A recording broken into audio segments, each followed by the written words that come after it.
Oh, hello, hello, and welcome again. I don't know what happened with my live. It disappeared, so I'm having to do it all over again.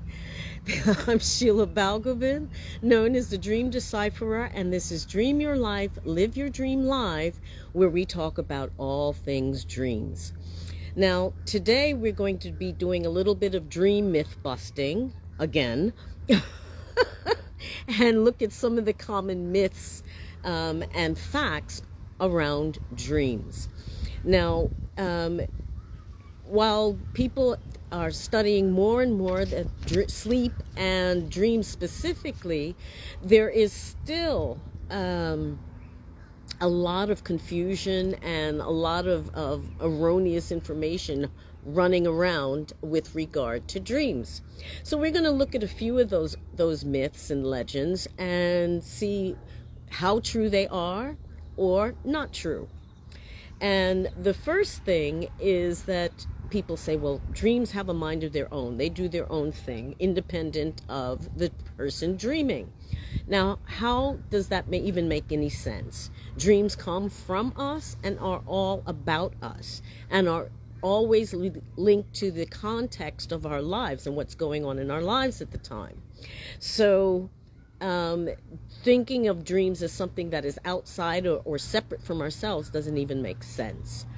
Now, think of dreams as being a movie, the movie of our lives, and we're the director and producer, executive producer, and what we experience during our waking hours will influence what happens or takes place in our dreams.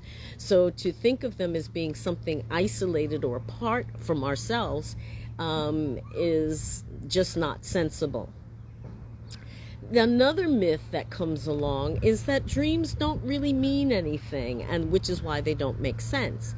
Dreams have their own logic, their own way of presenting information, and the symbols in those dreams will vary according to what is meaningful to us. So, for example, when I was doing my psychotherapy training, I was dreaming about black cats. Now, I like cats, and I've had several black cats, but in the context of that dream, what those black cats represented were my tutors and their catty attitudes towards the students, making catty remarks and being a bit disparaging. So I was killing them off in my dreams. But what a black cat may mean for somebody else in a dream can be totally different. So that to be able to understand what dream symbols mean, you need to crack the code. And each person's dream code is different because we're all different and with different experiences. So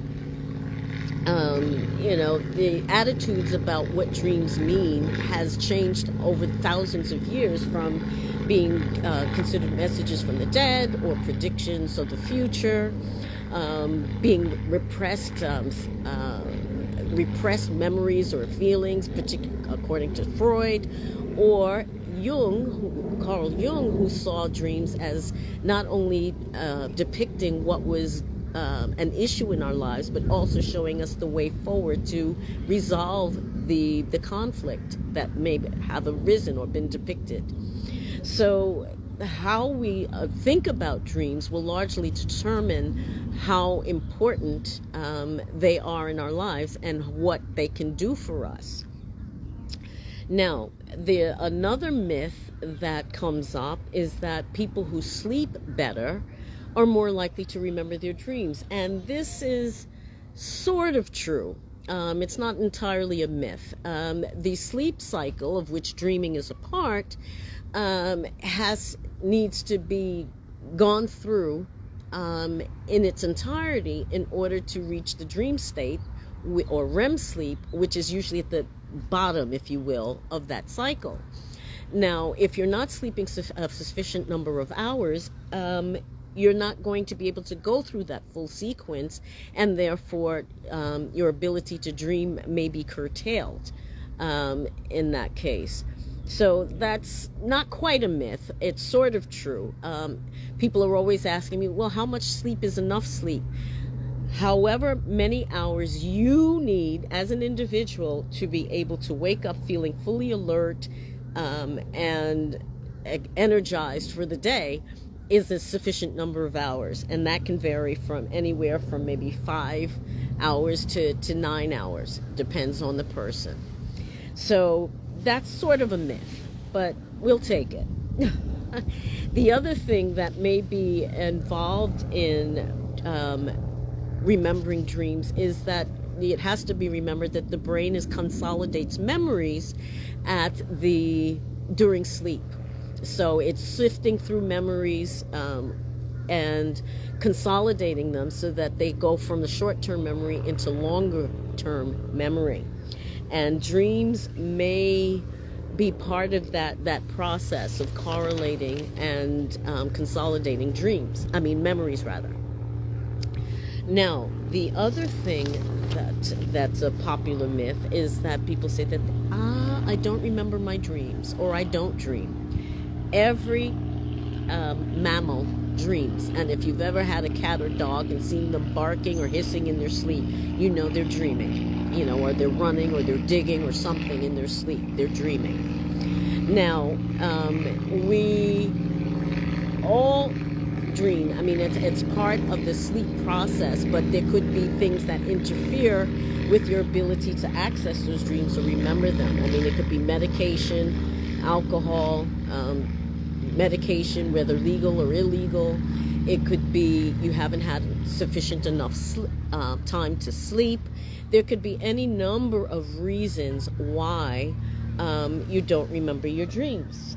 Now, the interesting thing about that, though, is that when you make the effort to remember your dreams, your unconscious mind will actually give you prompts to help you to remember.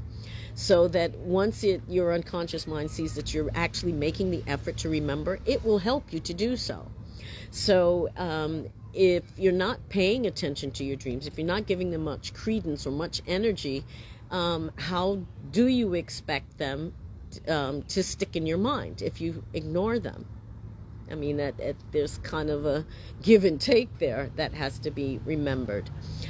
Now, the other thing is that people say, use dream books. Dream books will help you to remember, will help you to determine what a particular dream means. It is boiling out here. I'm like really upset I've had to do this a second time. It is absolutely boiling. But never mind. Now, I always tell people that dream books are largely unhelpful. They really are. And the reason why is because they're too general. I mean, will a dream book take into account that you had a fight with your partner the other day and you haven't been speaking to each other ever since, that your teenagers are driving you completely mad, and you always wanted to be a ballerina or a truck driver? Will a dream book help you with that? I think not. So dreams come from us and are about us, as I've said earlier, and therefore it is in the context of your life that you have to look at the dream, not in some generalized definition that could apply to 10,000 or 10 billion other people. So that is yet another myth that needs to be thrown in the bin. The other thing is, and we'll leave it here, is that if you're dreaming about something that is shameful or terrifying or just terrible, and nightmares are more common than people realize, and dreaming about things like, somebody coming after you or you going after somebody to get rid of them is actually more common than people actually realize. Now, it doesn't mean that you're a bad person. It doesn't mean that you've got these deep, dark secrets that never should see the light of day except in your dreams or nightmares.